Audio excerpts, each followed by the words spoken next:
Greetings, this is Dyslexy from the Arma community group Shack Tactical. In cooperation with Bohemia Interactive, I'm creating a series of videos to explain some of the basics of Arma 3. I'll be using the Arma 3 Alpha as my backdrop to this. In this first video, we'll look at what exactly Arma 3 and the series in general is all about.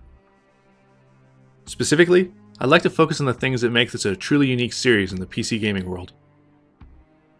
The Arma series, including the original Operation Flashpoint, which was later renamed to Arma Cold War Assault, has been evolving continuously for over 11 years.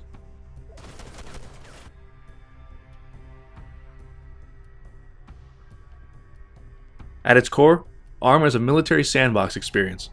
It's basically the Minecraft of military sim games. Or Armymen, if you will. Keep in mind that the Arma 3 Alpha is oriented towards focusing on the infantry feature set of the game, but the possibilities extend well beyond that. Arma allows you to participate in simulated combat at all levels. You can choose to be an infantryman, drive a car or a tank, fly a helicopter, a jet, drive a boat, jump out of a plane, act as a forward observer or a sniper. If it's possible in the real world, you can probably do it in Arma. Now, with that being said, Arma is not a hardcore simulation of every platform involved in modern and future combat like you see in a focus sim. Instead, it's a combined arms game, which provides the opportunity to participate at all levels of combat, with accessibility and authenticity as the guiding principles. If there's something you haven't seen done in the extensive content library of the core game, the rich and active modding community will likely deliver it.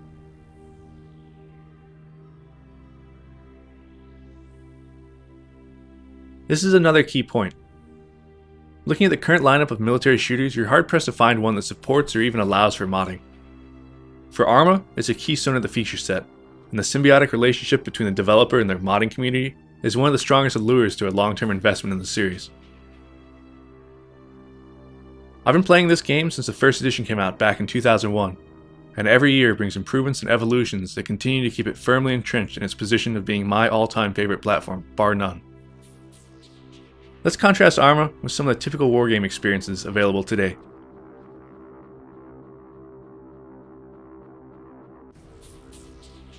Let's talk about terrains, or maps as they're frequently called.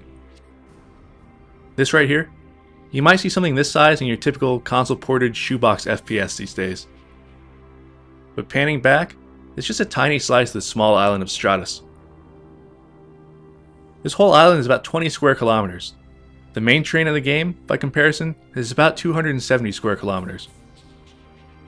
The hills, the forest, the background, it's not a backdrop, it's as real as anything else in the game. If you want to have a firefight over there, there's nothing stopping you. There's no invisible walls, no encouragements to get back in the fight because you're leaving the boundaries. This entire island is a canvas. Bohemia paints their pictures through the single player and multiplayer content, but they give all of us the tools to imagine it however we see fit. It's a living world with real-time day-night cycles, clouds, tides, an accurate starscape which can even be used to navigate in a pinch, rain, fog, lightning, wind, waves. Altering the conditions alone can have a huge impact on any given scenario. What if a battle was at night instead of the day? What if you didn't have night vision? What if it was storming?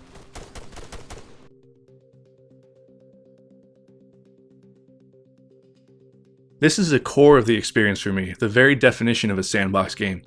You can choose exactly how you want to experience it. Whether it's single player or multiplayer, every facet is configurable to deliver exactly what you're interested in. This is not a game designed around forcing you to grind your way through different gear levels or perks or anything of the sort. You don't need to unlock weapons, you're not limited to just the game types or maps that came with it. This is how PC games should be. If you want to create a mission that's exclusively about fighting it out in jets, Top Gun style, there's nothing stopping you. You want a huge tank fight? Go for it. You're not going to have to buy a whole new DLC just to have a chance to fight in close quarters maps or use armored vehicles more. It's entirely in your hands as to what the experience becomes. And thanks to the modding community, the possibilities are continually broadened and refined. The Arma community is vast. Whether you want full-on military simulation or a more relaxed environment, or maybe you just want to jump in and get playing, there's a group or a server out there for you.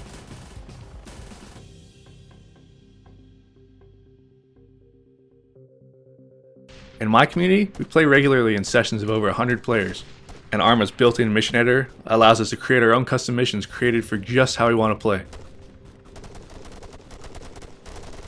The editor's ease of use and the presence of a scripting language means that with a little practice, the creativity of your missions are only limited by your imagination. There are servers out there that run persistent missions that take place over days and days, allowing people to hop in, play, and hop out at their leisure. DayZ, the zombie survival game, started as an Arma 2 mod before turning into a standalone game. It's a perfect example of the design your own experience nature of the platform. Arma 3's core strength lies in the superb authenticity of the infantry experience. This is not a game where you get a medal for making a shot at 100 meters. If you want to impress someone, try 10 times that distance. Similarly, in Arma, how you cooperate with other players means a lot more than usual. When you're playing with a full platoon of over 40 players against hundreds of intelligent enemy AI, the word teamwork gains a whole new meaning. Calling in an airstrike and having a human player respond, supporting his friends on the ground, is a sublime experience from any perspective.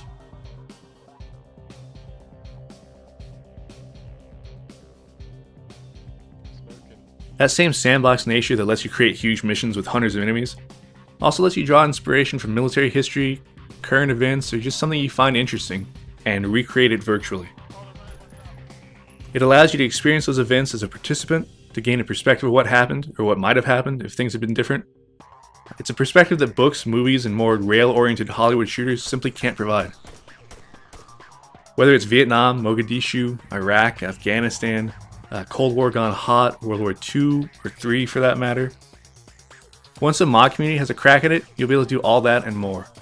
Arma 3 is about choosing or even crafting the experience that you want. It's a platform of incredible depth and potential thanks to a developer that stands firm as one of the few in the FPS realm to offer robust and meaningful mod support, in an age when most companies are too worried about how mods are going to hurt their DLC sales and bottom line. Arma 3 is a no-compromise PC game at heart. It's as close as you can get to the full spectrum of combined arms warfare without getting dirty or getting dead. If you ask me, Arma 3 is the ultimate military sandbox. All you have to ask yourself is, what do you want to do with it? For more community guide videos, be sure to subscribe to the official Arma 3 YouTube channel. For other Arma 3 updates, keep track of the official website, Facebook, and Twitter pages. If you'd like more in-depth tutorial and large-scale multiplayer gameplay of Arma 3 and the previous Arma games, I'd also recommend you check out my personal channel here. This is Dyslexy, and I'll see you on Stratus.